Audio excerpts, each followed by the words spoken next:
Helldivers 2 is one of those games where you don't really pay attention to the story or think there's much lore to it. Just a simple jump in and blow stuff up for the sake of democracy and the love of Super Earth. But in fact, there's quite a bit of deep lore to it, all expanding across both games. Helldivers 2 has been sucking the life out of me, and I hope by making this video I can actually be productive and not sink another full day into the actual game, combating my obsession without giving into it fully in some type of healthy way. Anyways, it's going to be a long one, so just sit back, relax, and let's re-educate ourselves on the history of managed democracy and why it's truly an honor to die for Super Earth.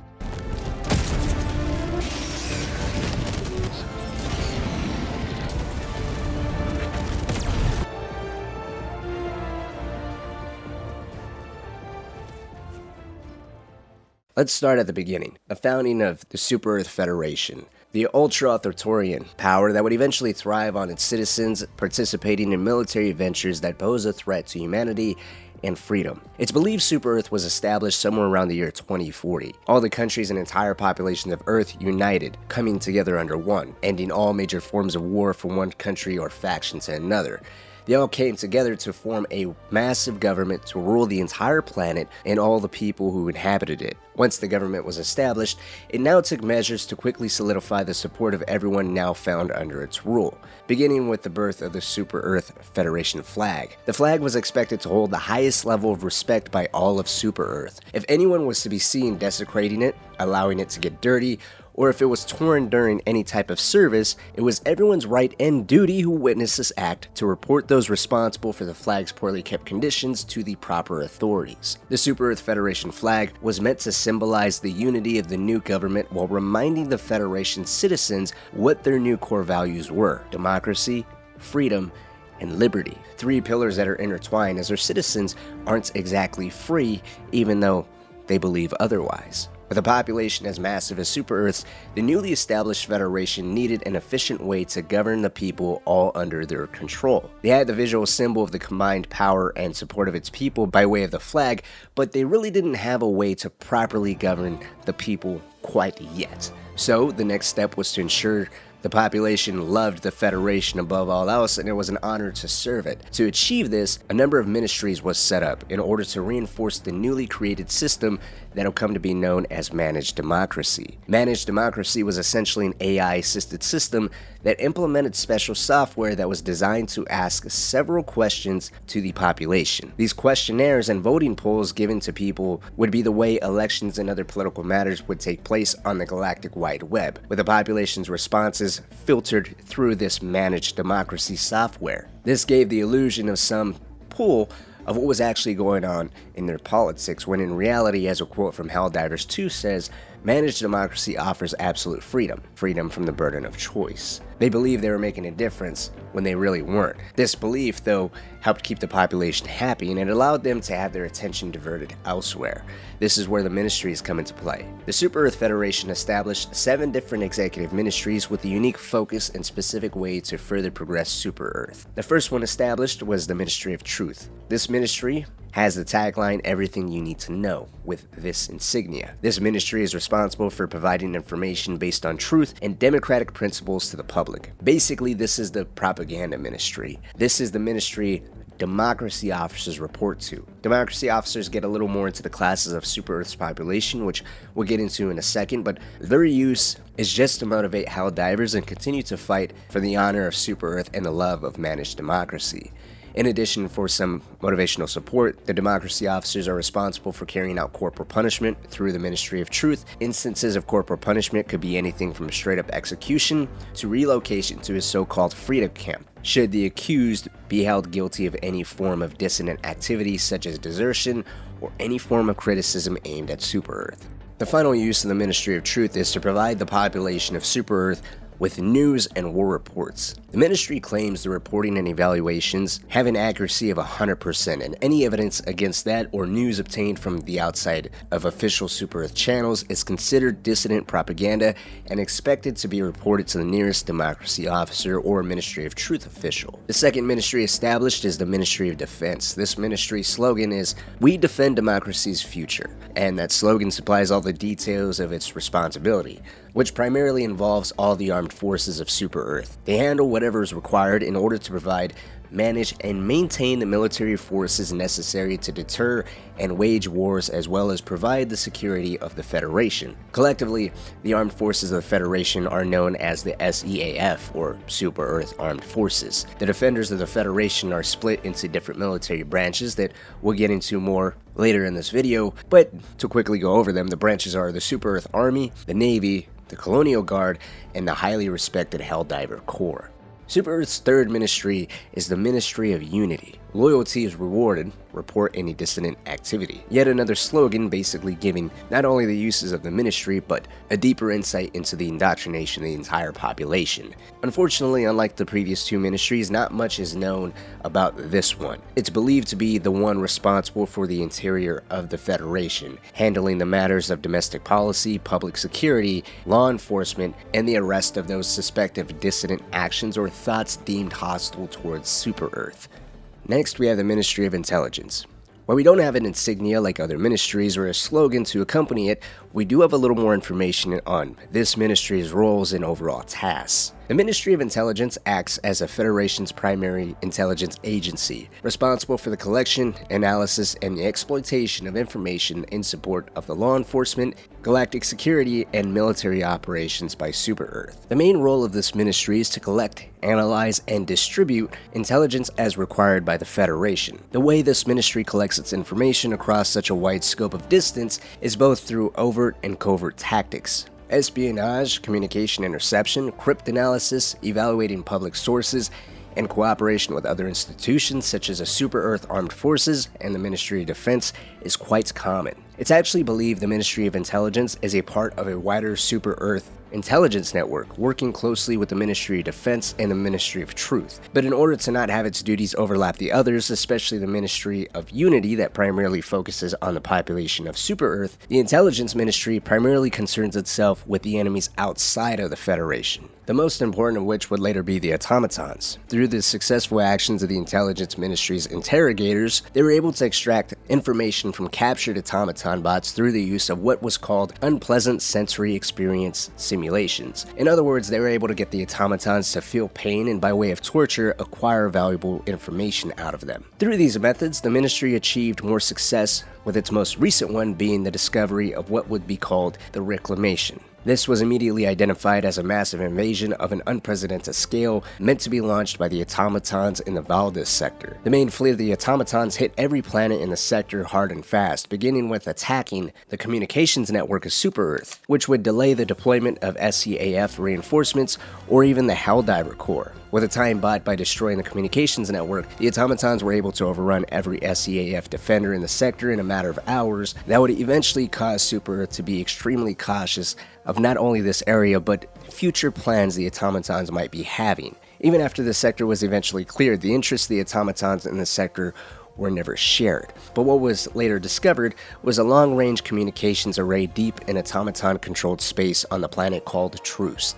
This array was eventually captured by Super Earth forces, allowing the Ministry of Intelligence to analyze important information kept within this facility. They were able to determine the automatons were actually broadcasting outside of the galactic frontier. Unfortunately, though, they weren't able to gather what was being broadcast or to whom the automatons were broadcasting to. This was because necessary data had been deleted. Because of this deletion of important information, the Ministry of Intelligence was also unable to successfully discover the existence of the automatons' main fleet. It wasn't a complete loss, though. The capture of this array did provide Super Earth with blueprints for automaton aerial gunships. Upon this discovery, the information was quickly sent back to Super Earth so the factories could begin to accelerate production of anti-air weapons, weapons that were capable of decimating the automatons' gunships. The next ministry is the Ministry of Expansion. Their slogan is "A billion stars, one federation." The Ministry of Expansion is actually responsible for colonizing other planets and bringing them under the collective banner of Super Earth, as well as terraforming and resource extraction of said planets. Each of these colonies is managed by a colonial overseer, with an entire planet overseen by a planetary overseer who's elected in office much like Super Earth officials, with the help of managed democracy. In order to encourage people to participate in the efforts of colonization, SCAGs, or Standardized Colonial Agricultural Garrisons, were created. Descriptions of SCAGs by the ministry paint the picture of them having the settler in mind and providing a quote-unquote friendly, homey, and sufficiently sized housing accommodations. Each housing module is said to come generously with a modest armory complete with universal ammunition, planetary communication equipment, a copy of Galactic Flora and Fauna for fuel and consumption. These were Super Earth Armed Forces editions, and one Allen wrench. Additional accommodations these interstellar farmers were provided with are a solar engineering electrical kit, SEAF emergency distress beacon, and the colony's choice of either a farming kit complete with super wheat or hydroponics modules featuring leafy greens and vegetables. It's important to share that all the crops are genetically modified for the planet's conditions, with side effects of consumption ranging anywhere from constipation, skin rash, dermatitis, diarrhea, dizziness, dry mouth, headache, or insomnia. Everyone involved with Super Earth colonies report directly to the Ministry of Expansion. Next, we have the Ministry of Humanity. This one is responsible for maintaining healthy, productive voters by managing the population's education, healthcare, social grading, and genetic management. This ministry supplies the people of Super Earth with its food, education, medical practices, and genetically advancing the next line of humans to be much stronger. It's said you must fill out a form that needs to be approved by the Ministry of Humanity in order for you to perform any action that may result in a child. This form would become to be known as the C1 Perm. It's described as a difficult document to fill out that requires a 180-day review process. The last two ministries, the Ministry of Science and Ministry of Prosperity, has the least amount of information to them.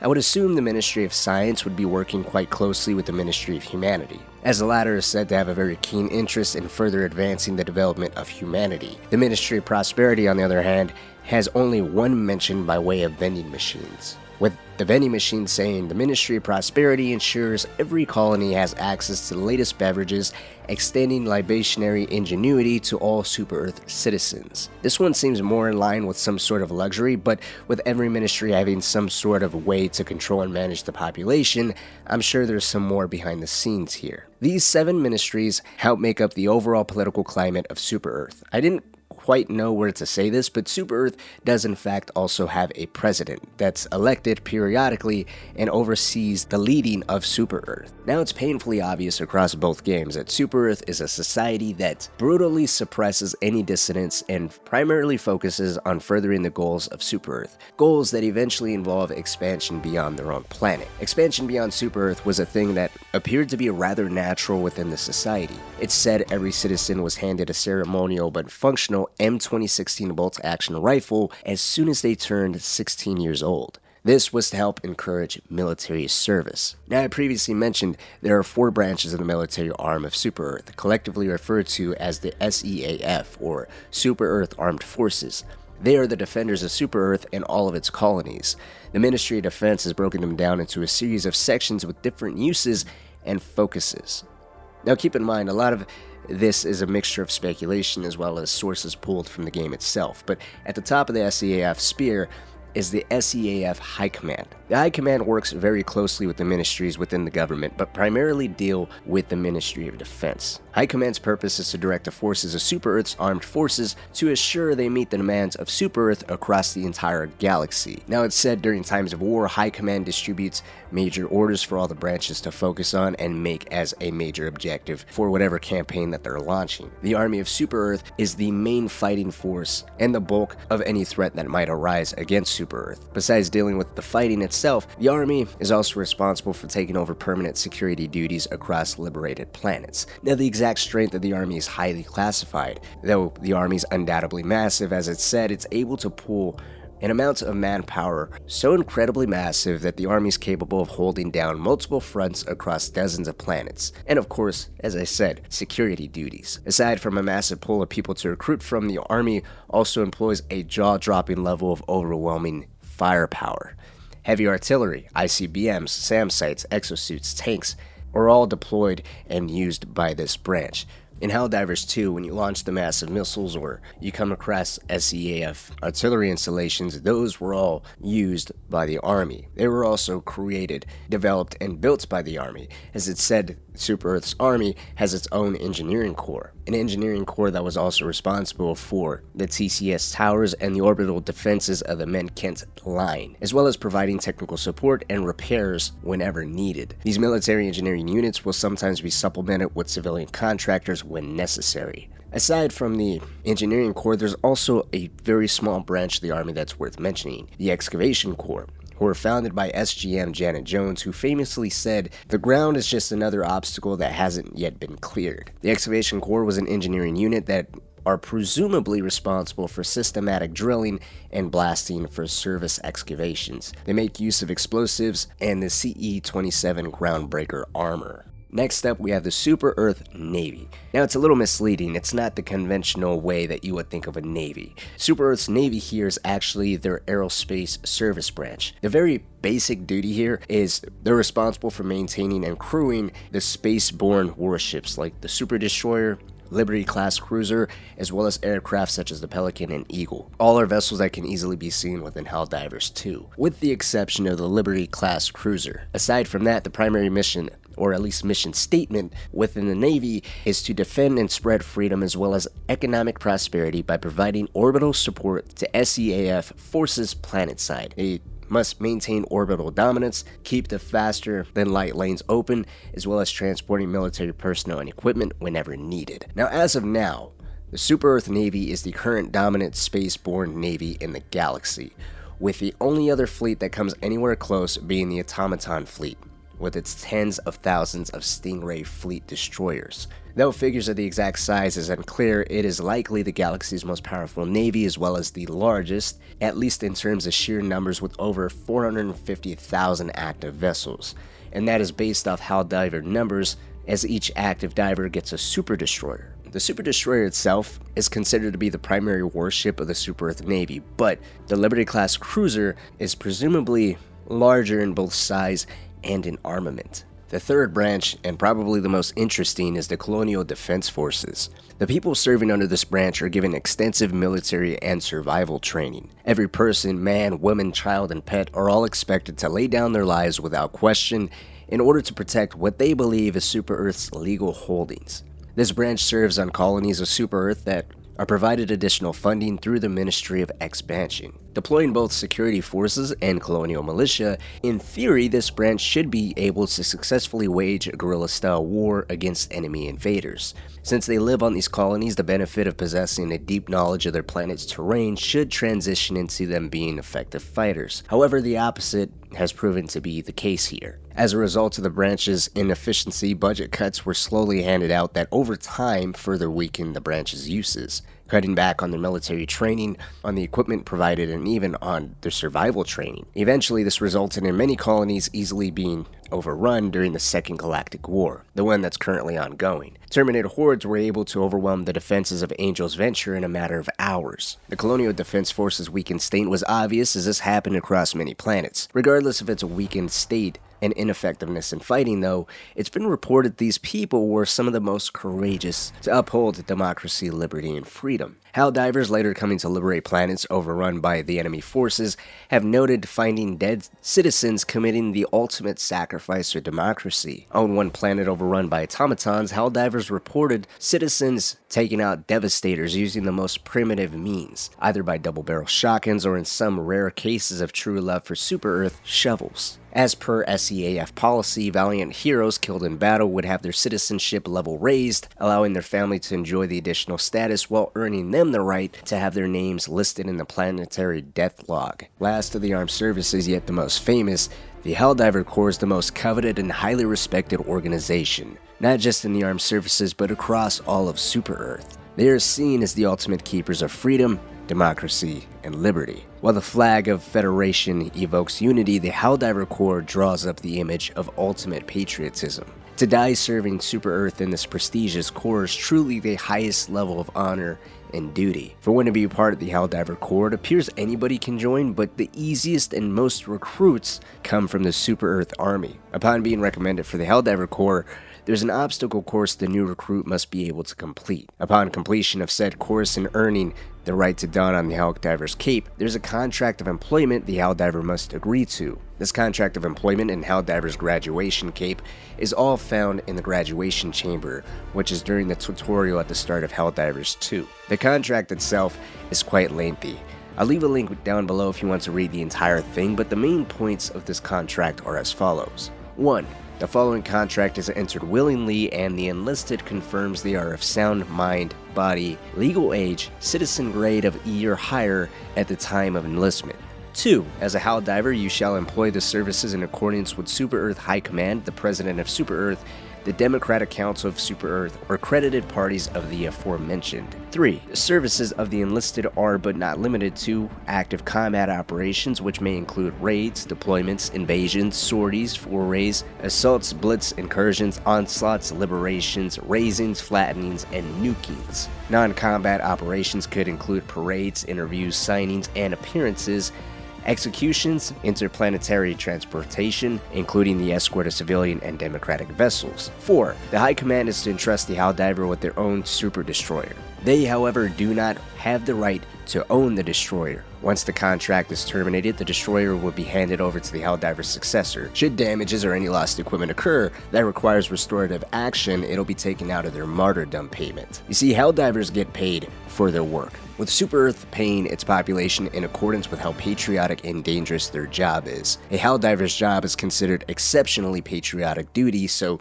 they get paid the highest, or at least more than most. On top of typical monetary payment, they get what's called citizenship points. According to this contract, they get 4.5 citizenship points whenever the completion of their job is confirmed. These 4.5 citizenship points go to their relatives, but if the Helldiver is killed or their employment is terminated and damages on the Super Destroyer is present, their relatives must pay for that damage. Lastly, if the contract is within 15 meters of the signer for a total of 1 second, the contract is considered read with the purpose of doubts eliminated. Upon donning on the cape, the new recruit is now an official Helldiver that is agreed and believed to have read the entire contract. As I shared, the Helldiver's position is a mixture of celebrity status and a very dangerous specialized unit. A Helldiver squad is never deployed with more than 4 people at a time. They're deployed deep behind enemy lines via a special transport pod referred to as a Hell Pod. A Hell Pod is specially designed to be able to be fired straight from the Helldiver Super Destroyer at such high velocity it can successfully break through any planet's atmosphere, and only crack open once the pod has hit the planet's surface. Upon deployment, the Helldiver is equipped with the latest and greatest firepower Super Earth can muster, allowing the Helldiver to overcome the overwhelming enemy forces they're expected to face, and if things get really bad, they can always request extra firepower via stratagems. Thus, through the gameplay, we can see just how closely the forces of Super Earth coordinate attacks with each other, as the Eagles and crew staffing Super Destroyer, responsible for the orbital strikes and the Eagle bombing runs, are all members of the Super Earth Navy, or Aerospace Branch. Aside from the surface level information, what else is known about the Helldivers? Well, through some small information on DLC from the first Helldivers, we're given a little bit of insight to the origins of this elite unit, and it's quite interesting. The Helldiver 1 DLC packs, specifically the Ranger and Defender packs, gives us a description of the armor sets that provide more history to the Helldiver core. If these descriptions are accurate and not part of the Ministry of Truth's propaganda campaign, these armor pack descriptions would imply the Helldivers were originally riot police units trained in special survival skills. These descriptions of these packs also state that they were involved in scouting and assassination missions, which could translate into Helldivers, at least the original core anyways, as being trained to operate alone and isolated for very long periods of time. It's quite plausible that that was how the original core operated, as the first deployment of the Helldiver core is tied to an event referred to as Malevelon Creek. The circumstances surrounding this event led to the first Hell Pod also being developed. Originally described as a quote-unquote massive suicidal pod,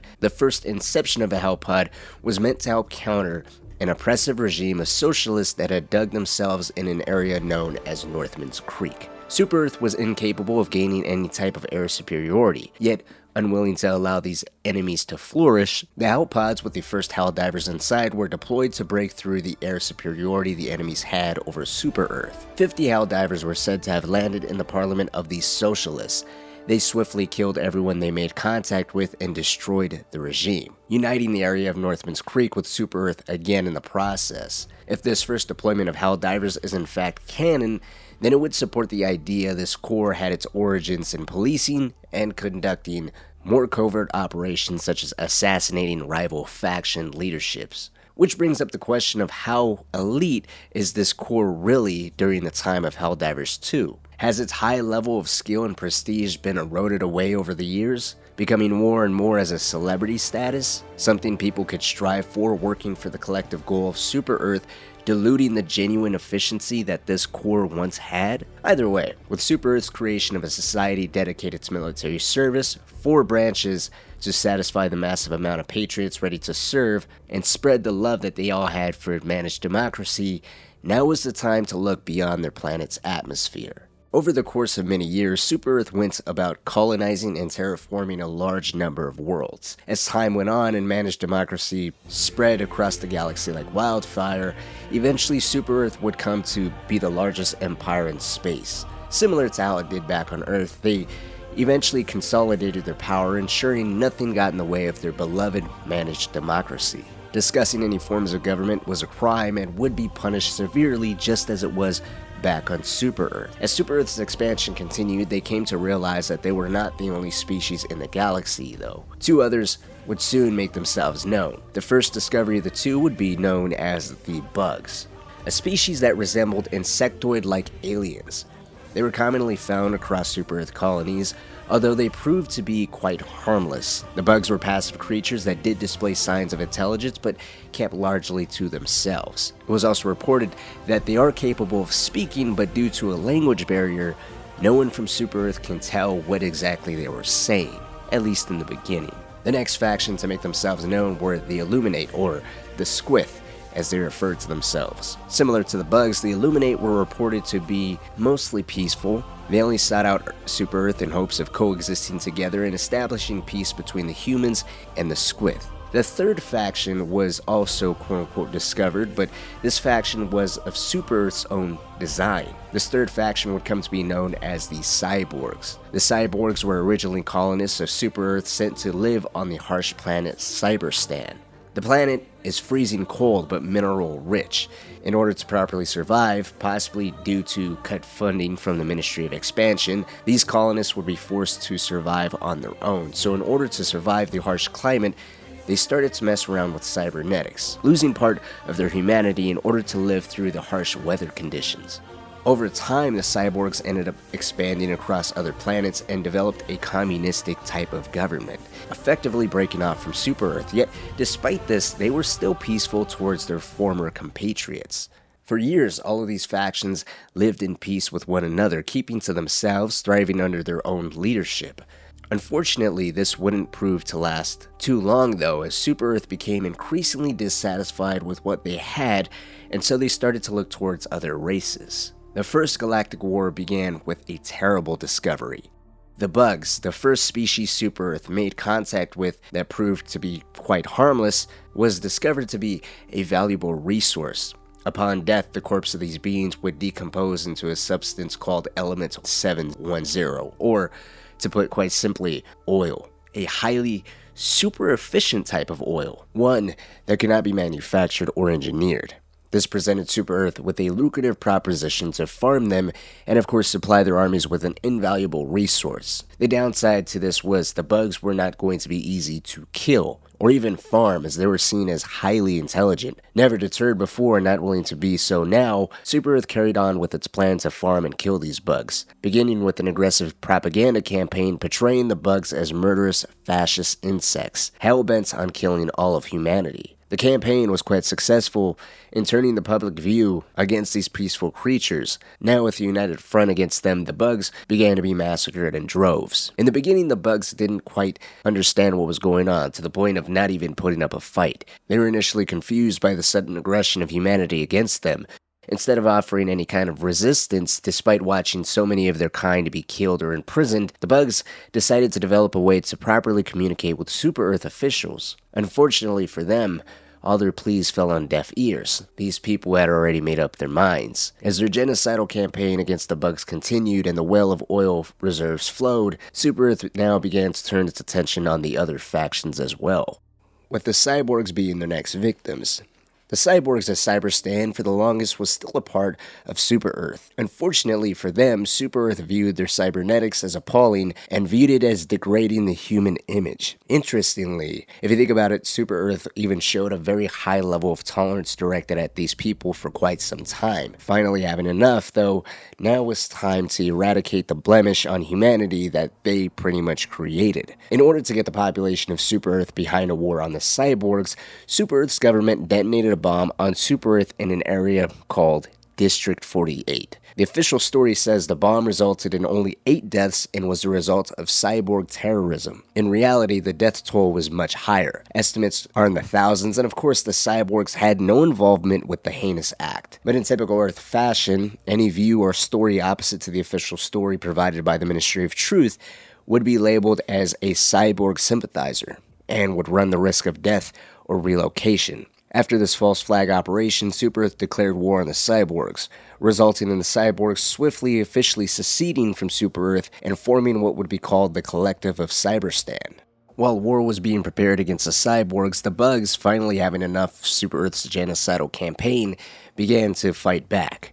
They turned out to be a much more formidable foe than originally expected, since not only were they very intelligent, fighting in groups of 3 to 10 specimen per group, but they were also everywhere. It's not exactly known if the bugs had developed space travel or if the armies of Super Earth were fighting unhatched infants that were rapidly evolving, that were left dormant in the planet's soil, or if super resilient microbes were being launched into space during planetary impacts such as meteors, and these microbes traveling across space found a new home on another planet that just happened to be colonized by Super Earth. Whatever the case, the bugs were holding their ground, costing thousands of Super Earth lives while proving how ineffective the colonial defense forces were. With all of Super Earth's military might summoned for war against the now hostile bugs and the new nation of the Collective of Cyberstan, these threats wouldn't last too long though, nor would they be enough to keep the expansionist mentality of the government satisfied. All across the galaxy, with the ships fueled by the blood of the bugs, Super Earth's military slowly began to turn the tide against both of these factions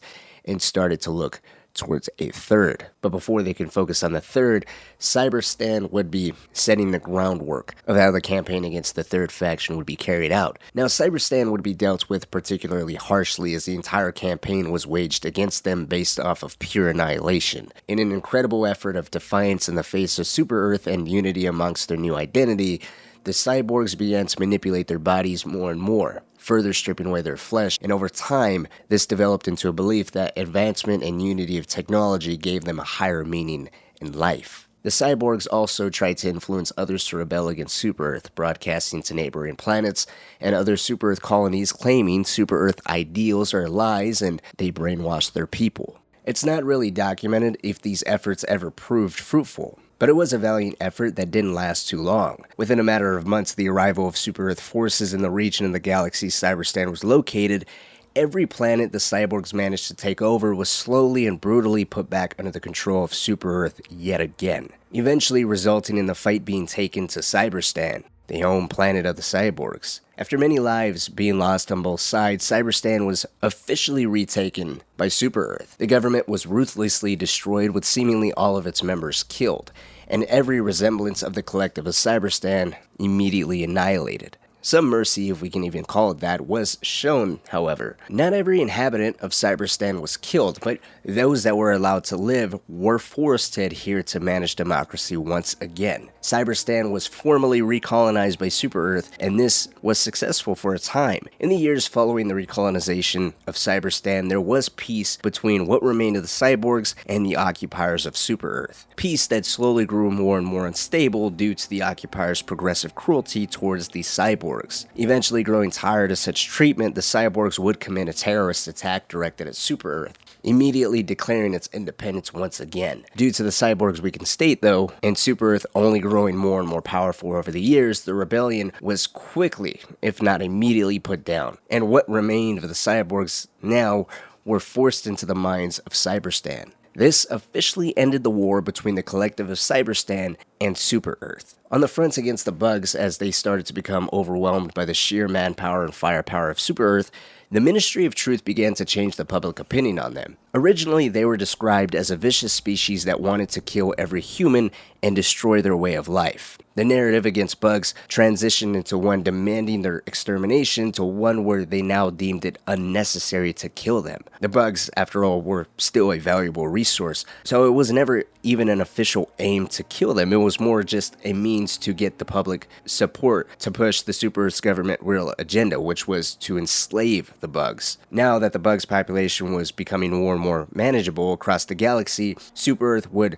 start to act on that agenda. They began to attempt to farm what remained of the bugs. In some cases, they were successful. However, under their captivity, the bugs were subjected to experiments to make the oil reserves their corpses left even bigger. Due to a combination of the bugs' natural tendency to already rapidly evolve and the experiments handed to them by Super-Earth officials, this would result in bugs time and again breaking free from the farms they were hoarded up into. These outbreaks were quite common across the galaxy, but eventually the outbreaks were all contained. And around the same time, where all of them were officially contained, Super-Earth finally got the genetic modification of the bugs down perfectly, rendering the bugs submissive and capable of yielding the desired amount of resources upon death. This would officially end the war of enslavement Super-Earth waged against the bugs, having them hoarded up into farms where they were able to not only sell the element their corpses yielded, but also they were able to use this highly coveted oil to power up their own war machines.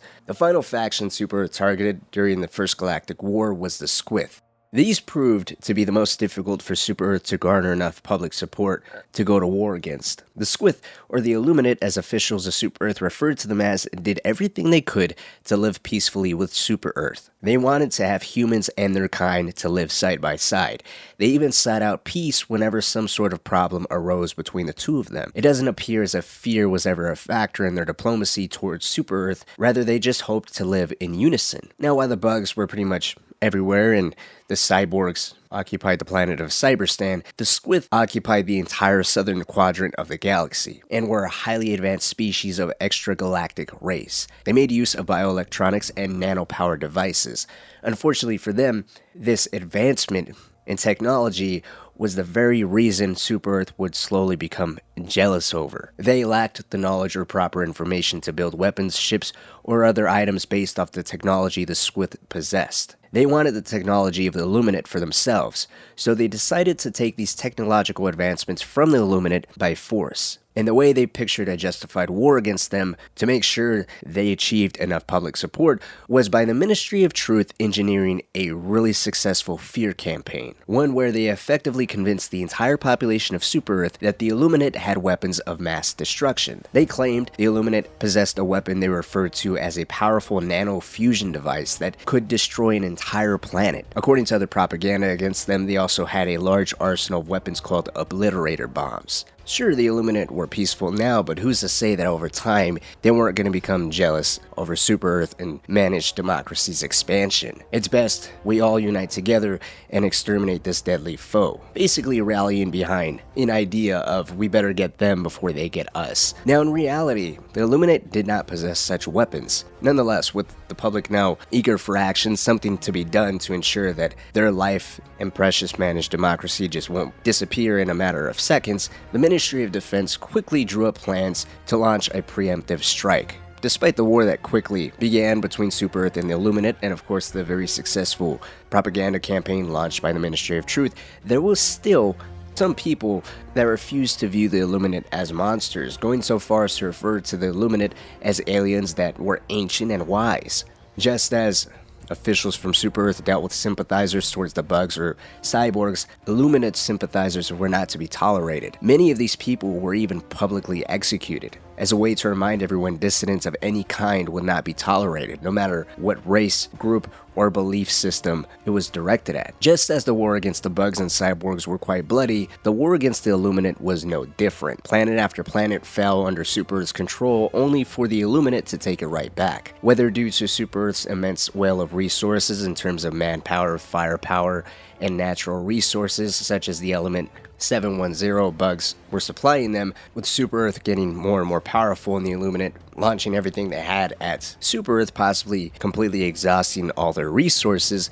Whatever the case, the Illuminate slowly began to cede ground, eventually resulting in their total defeat. Once their defeat was achieved, Super Earth was not kind with the Squith. Not only did they demand that they turn over all technology, especially technology involving their weapons, but they were also forced to sign a treaty that did not allow them to have any armed forces. Super Earth was determined to make sure they were never to be a threat to them or their territories ever again, by leaving them weak, vulnerable, and left without their technological advancements as a secret. Despite the harsh terms, the Squith agreed. Peace was kept between them and Super Earth. With the technology, the Illuminate now under the control of Super Earth, they wasted no time in developing FTL technology and even their own weapons of mass destruction, doing their best to make the weapons they claimed the Illuminate to originally have to now be a very real thing that actually existed, and Super Earth would of course be the one to possess it. The advancements made by them with the help of the Illuminate was so drastic it was said it helped Super Earth develop weapons tenfold. Just how peace didn't entirely last between the Cyborgs or the Bugs, with the Bugs breaking out time and again and the Cyborgs eventually launching a second rebellion, the same thing happened with the Illuminate. In the Illuminate's case though, they grew outraged with seeing their shrines desecrated and their once beautiful technology being used for sinister purposes. They once again rallied and declared war against Super Earth. This happened time and time again until Super Earth forced the Illuminate out of their space for good. With all of the Cyborgs forced into the mines of Cyberstan, all the Bugs being hoarded up into oil farms, and the Illuminate now completely expelled from the galaxy, which is the reason why they're not present in Helldivers 2, a new dawn of Super Earth emerged. This era was referred to as the Great Democratization. After winning the first Intergalactic War, Super Earth entered an era of peace and expansion. Using the Illuminate's FTL technology along with the terminid oil farms, humanity grew across the galaxy, colonizing planet after planet on an unprecedented scale. The Helldivers were eventually disbanded, and humanity thrived like never before. However, this period only lasted 100 years, until the Second Intergalactic War began. The Second Intergalactic War is the one currently going on during Helldivers 2. Super Earth found itself at war against two factions that are believed to be descendants from the previous factions they had already put down. These factions being the Terminids, descendants of the Bugs, and the Automatons, believed to either be descendants of the Cyborgs or their children of the Cyborgs. While their affiliation to the Cyborgs aren't entirely known as of now, they are at least some form of spiritual successor to that faction. Due to the outbreak of a major war yet again, the Helldivers were quickly reformed and war began once more. The Terminids were, just as the Cyborgs were 100 years prior, a creation of Super Earth's own design. As a result of their forced genetic experimentation and their own rapidly evolving disposition, these bugs became larger and stronger. These mutated bugs are considered to be the descendants of the bugs from the First Galactic War, and to separate the two, the descendants were quickly referred to as terminids. So not quite sure if the terminids retained the same level of intelligence as the bugs once possessed. Years of genetic modification and forced encampment for the benefit of harvesting their corpses could have resulted in a degradation in their intelligence, but what they lacked in intellect, they made up for in strength. They were stronger, more aggressive, more heavily armored, and quickly evolving. The terminids developed new breeds believed to be caused by the forced modifications Super Earth was subjecting them to. One breed, in particular causing Super Earth so much trouble, is a class of terminids capable of spewing acidic substances at their targets, referred to as the bile breed. Other terminids have developed invisibility, and extreme cases, gigantism. The terminids and their collective breeds all appear to be hellbent on killing everyone affiliated with Super Earth. Because of the numerous farms their ancestors were held in and the resurgence of seemingly dormant eggs in planets colonized by Super Earth for decades without any outbreak, the terminid invasion has appeared to be rapid, overwhelming, and very brutal. Many of the oil farms they were housed in were overwhelmed, leading to complete destruction and the farmers completely slaughtered. The Ministry of Defense quickly deployed all of Super Earth's military might to contain the outbreak. Every branch was called up to service and quickly deployed, while behind the scenes, Super Earth scientists worked tirelessly on a new chemical they called terminicide. This substance is lethal to all terminids, but harmless to every other life form.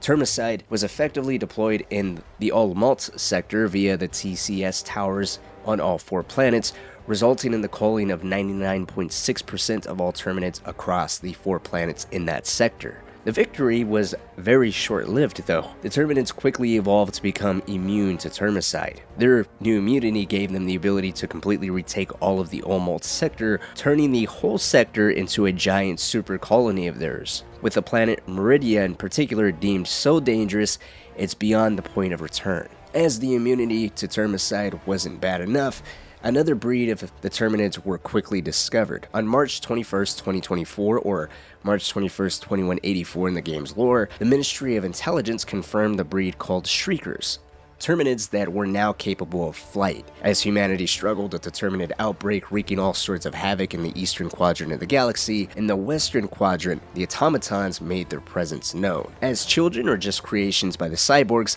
the Automatons sent a cryptid message to Super Earth before ever launching any kind of attack. The message was quickly decrypted to read, "We, the collective from Cyberstan, unanimously assert our independence from Super Earth. We have the right to defend our home from the brainwashed Helldivers. Our children, the Automaton, will not suffer as we have under the oppression of Super Earth." The mission of the Automatons was quite clear. They aimed to liberate the Cyborgs from their forced captivity inside the mines of Cyberstan, while actively destroying anything Super Earth deemed as quote-unquote liberty. The Automatons, unlike their cyborg predecessors, were also all metal. This reduced the requirement for Super Earth traders to fill their ranks. They could now just simply be built as fast as their new fabricator installations would allow them to be built. Not too long after the message was received by Super Earth, a massive automaton fleet of warships launched an assault all across the Severan sector. This sector is home to 5 planets, one of which would witness the most brutal and difficult fighting Super Earth has ever seen. So many lives perished on this planet trying to free it from the automatons. There was a saying amongst all of Super Earth forces painting just how grim of a fate it was to be sent here. This saying was, "There's countless of hells in this galaxy, there's only one, Malevelon Creek." This planet alone would be the bane of Super Earth's existence, requiring so many lives from all of Super Earth's branches of military, but even the highly elite Helldiver Corps, that eventually this would result in other planets in the sector being sucked dry of very badly needed manpower, eventually resulting in the entire line in the Severan sector collapsing. Part of the reason of why so much human lives were perished here was due to Malevelon Creek's topography. It's largely covered in flora, including thick brush and dense dark forests. In addition to this, it bears a persistent fog and heavy clouds, giving the surface an appearance of eternal night regardless of local time. This unique terrain proved extremely challenging for the Helldivers to maneuver through, with its lush jungles slowing down movement, its dense overhead fog at times completely blocking the ability to see and appropriately tracking motor strikes. In other words, its foggy atmosphere and dark shadows completely obscured Helldivers' vision. To make matters worse, the storms covering the surface of the planet are highly electrically charged, interfering with communications, which resulted in difficulty in calling help from orbiting ships. These storms varied in length and had the Helldivers fighting for survival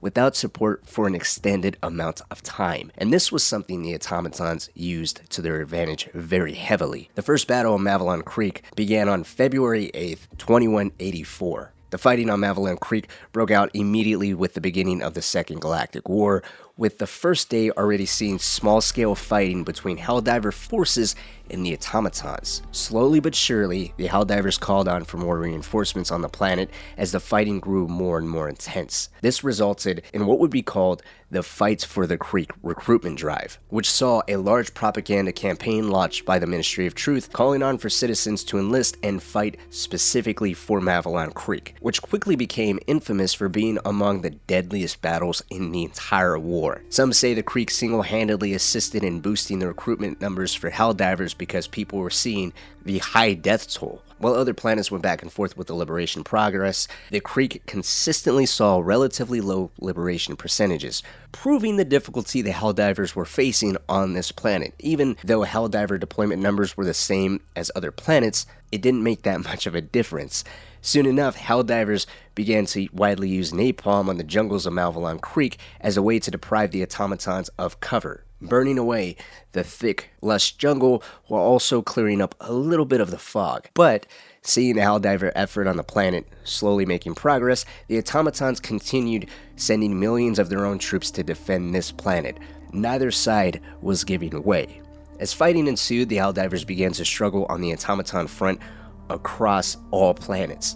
And this culminated on February 28th with Malevelon Creek falling together with the entire Super-Earth front across the Severan sector. The planets of Dropner and Mantis, as well as a few other planets, were completely lost, with the fall of the Creek being seen as a very tragic moment for the war effort. Thankfully, the morale among the Helldivers remained high once news reached that Mort had been fully liberated. Mort itself was another planet that saw some pretty intense and heavy fighting. There was massive battles that went back and forth, but it would prove that holding this planet would be extremely vital. Mort's fall would not only give the Automatons a foothold in yet another sector, but it would also put them within a mere 3 FTL jumps away from Malevelon Creek, allowing any Automaton forces on that planet to be supplied whenever they need. Which would mean, if Malevelon Creek was already difficult to liberate, if Mort was in the hands of Automatons, Malevelon Creek would be completely impossible to liberate. Fortunately, thanks to the tenacity of the Helldivers and the Automaton offensive overstretching itself, Mort would be held onto, preventing the entire line of the Super-Earth collapsing. The liberation of Mort would also be the first success against the Automatons, showing that they were in fact capable of being defeated in battle. And so, with renewed vigor, new recruits, and the planet of Mort nearby, a second offensive against Malevelon Creek went underway. This offensive was launched on February 28, 2184. Despite Dropner and Mantis, the only known supply routes leading into Malevelon Creek, both falling to the Automatons, pockets of Helldiver forces still remained on the planet of Malevelon Creek. They were locked in ferocious sieges that became a legend among Super-Earth citizenry. This is where the term Creeker first started to become infamous. However, the second battle on the Creek was even more brutal than the first, as the Automatons wished to annihilate the remaining Helldivers before a counteroffensive began, and Helldiver casualties spiked during this period, with reports of extraordinarily heavy losses. The Helldivers on the planet were able to continue fighting much longer than anticipated. While the fighting on Malevelon Creek witnessed another wave of Helldivers, the nearby planets of Dropner and Mantis also saw a cycle of Helldivers launching offensives, losing them but repeating the process. The hope here was, with the capture of both or either one of these planets, it would be easier for Super-Earth to resupply the forces on Malevelon Creek, while simultaneously easing up a little bit of pressure on Malevelon Creek by overstretching the Automaton warships and forces. While those two planets saw a heavy back and forth, with Helldivers struggling to establish any type of footholds on the planets, Helldivers over on Malevelon Creek began to report some grim things to High Command. They reported seeing severed heads and mutilated bodies of their fallen comrades from the first battle being staked and positioned at each entrance of any major Automaton forward operating base or outposts on planets as war trophies. Helldivers also reported a higher concentration of death camps where SEAF personnel had been tortured, killed, mutilated, and dismembered. This was a war of attrition. The Automatons hated anything resembling Super-Earth, and these trophies equally disgusted the Helldivers but hardened their resolve, encouraging them more than ever to fight to the last man. As war continued, Helldivers were able to dish out massive amounts of damage to the Automaton forces, and they began to make significant progress across the entire planet. However, this advance could not be sustained as Automaton forces regrouped and counterattacked. This became a dogged fight, leading to Helldiver teams becoming isolated once again. These pockets of resistance were slowly and ruthlessly overwhelmed. Countless heroes of Super-Earth were slaughtered in valiant last stands. Where once Helldivers traded Automaton wrecks for miles, they now traded rivers of patriotic blood for mere inches. Yet still, the Helldivers fought on, the light of liberty never leaving them, even as their lives were traded for freedom, even as darkness began to set on the twilight world of Malevelon Creek. On March 4th, the Helldivers liberated Mantis, a major success that was very desperately needed. This allowed Helldiver reinforcements to safely enter the creek, but the timing could not have been more worse for them. With the liberation of Mantis and seemingly more access to the creek, it became painfully obvious to Super-Earth High Command that the liberation of the nearby planet of Dropner was a higher priority. This resulted in, for the first time, a lower prioritization of the creek, which resulted in fewer Helldivers being deployed to the creek, and the Helldivers already seeing service on this planet were forced to deal with some of the most aggressive fighting this planet had ever witnessed. This last leg of the second battle of Malevelon Creek had High Command flooded with reports filled with devastating losses during and after the siege Helldiver forces were subjected to once prioritization went from Malevelon Creek to Dropnir. Reports during these sieges claim that the losses sustained during this time doubled the losses seen during the first and the third battles of Malevelon Creek combined. Thankfully, due to the determination of the Helldiver forces that were still active on this planet, on April 1st, the brave Helldivers finally retook Malevelon Creek, fulfilling a major order designed to liberate this world. After near constant fighting for a month, finally, peace was delivered to this planet. Unfortunately, it only lasted a few hours. On April 2nd, the third Battle of Malevelon Creek began. This time, the Automatons were the aggressors.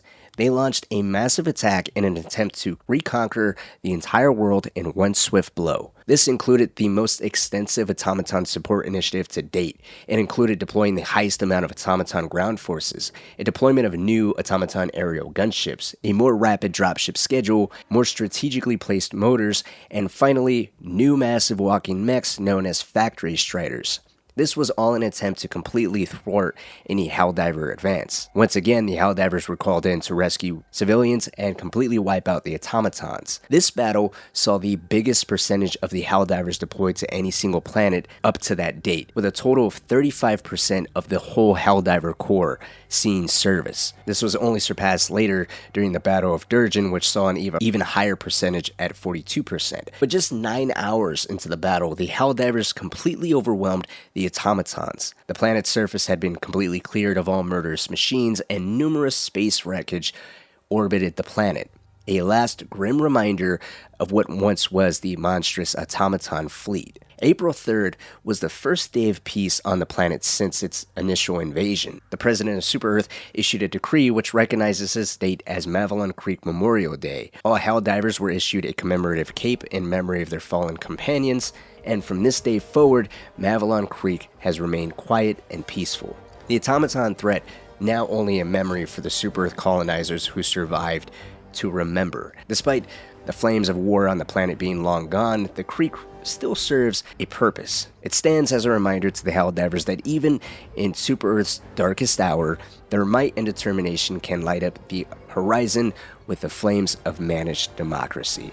After ferocious fighting across all of Severan's sector, with millions of automatons and Super-Earth forces perishing on Malevelon Creek, the automatons were completely wiped from the galaxy. A sudden surprise that was warmly embraced. Super-Earth forces all came together in a collective sigh of relief. The Ministry of Truth dubbed the war in the sector Operation Swift Disassembly a resounding success, and they launched victory parades all over every corner of Super-Earth's dominion, proving the automatons to be weaker than the might and glory of Super-Earth and the beauty of managed democracy. Now, with the automatons completely wiped out, Super-Earth was able to focus solely on the terminid outbreak that was getting more and more ferocious itself by the day. On April 9th, just a few days after every trace of the automatons was completely wiped out, while the Helldiver Corps was completely tied up with the terminids, the automatons launched a massive surprise attack on numerous planets all under humanity's control, including the planet that was once the Cyborgs' home,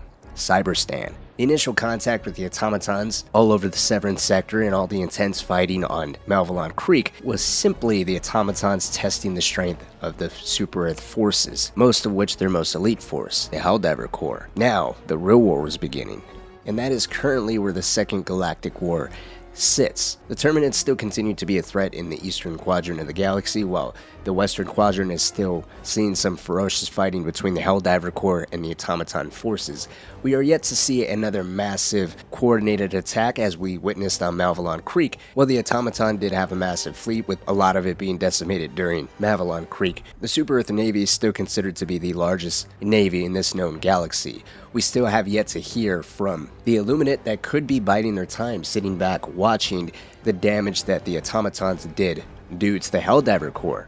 Everything that went on inside the Severan sector was proof that even though over the years Super-Earth has gotten more and more powerful, they've also haven't been dealing with formidable enemies. They might have gotten a little weaker in terms of battle. After all, over the last 100 years, the Helldiver Corps was completely disbanded. There's still time for the Illuminate to show up, challenging Super Earth on a third front, as so happened 100 years before. As of right now, that is currently everything we know about the Helldivers lore. Let me know what you found to be the most interesting about this. Thank you so much for watching, and I'll see you all in the next video.